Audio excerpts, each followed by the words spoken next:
back. Mr. Estes, you're recognized. Well, thank you, Mr. Chairman, and I'm glad we're having this appropriate hearing because there's really some alarming news coming out of the housing market and the issues there. Before I get into my remarks about the housing, I want to talk, kind of clear something up around inflation.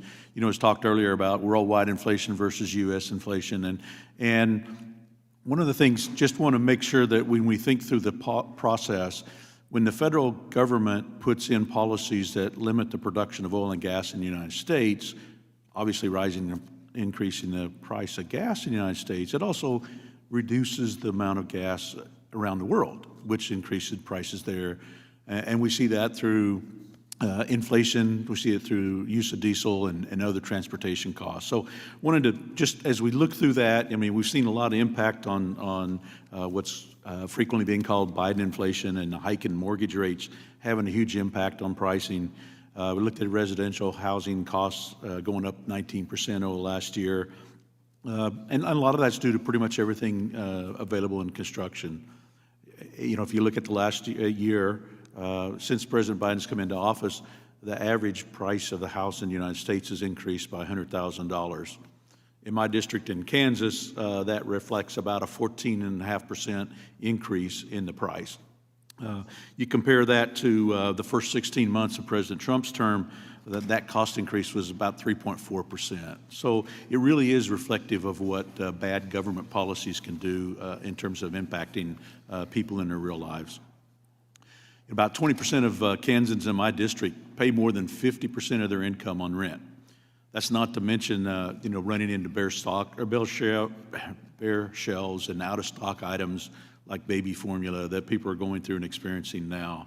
So we've really got to focus on making sure that how do we keep the American families from hurting after this year of total Democrat control in Washington. You know, first-time home buyers using FHA loans are almost completely shut out of the market. Kansas realtors are telling me about clients that have been denied multiple times over the past year as they've competed against conventional and cash offers for homes that are selling for tens of thousands of dollars over the asking price. Some buyers with FHA loans have completely stopped looking. You know, a lot of people are feeling these price increases. You know, a single mother reached out to me to share her experience. She wrote, "During the past 2 years, I've experienced extreme financial hardships, first due to COVID and now higher prices on everything. I'm not someone who asks for help or has used government assistance. I've always worked and taken care of my home and child, and I'm very scared of losing my home and transportation and struggling to make sure that I have rent, utilities, and food." So when we look at you know, the housing slowdown that's brought on by inflation and rate hike and interest, we've seen homeownership handicapped by a lot of red tape, regulations that have come out of currently the administration, but also at state levels as well. For example, a 2021 HUD report lays out clearly that regulatory barriers often limit individuals' opportunity to enter the market. The policies of the administration seem to be directly responsible for making it more difficult for families to own a home and enjoy the American dream.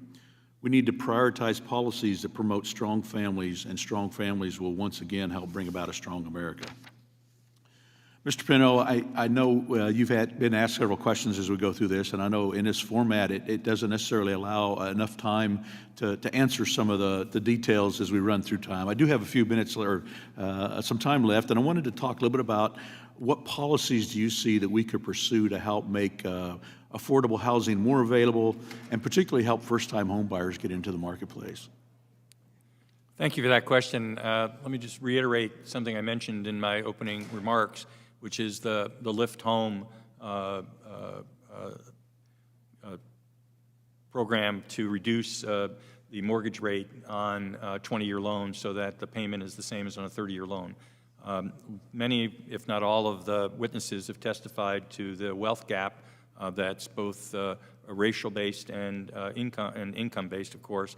And the reason we have that wealth gap, to some extent, based on the recent past, is because we continue to put low-income individuals in very high-risk loans that don't amortize very quickly.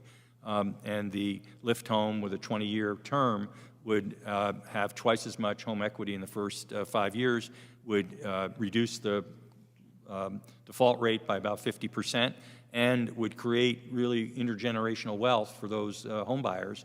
And that really would go a long way towards helping create wealth that can be passed on to the next generation.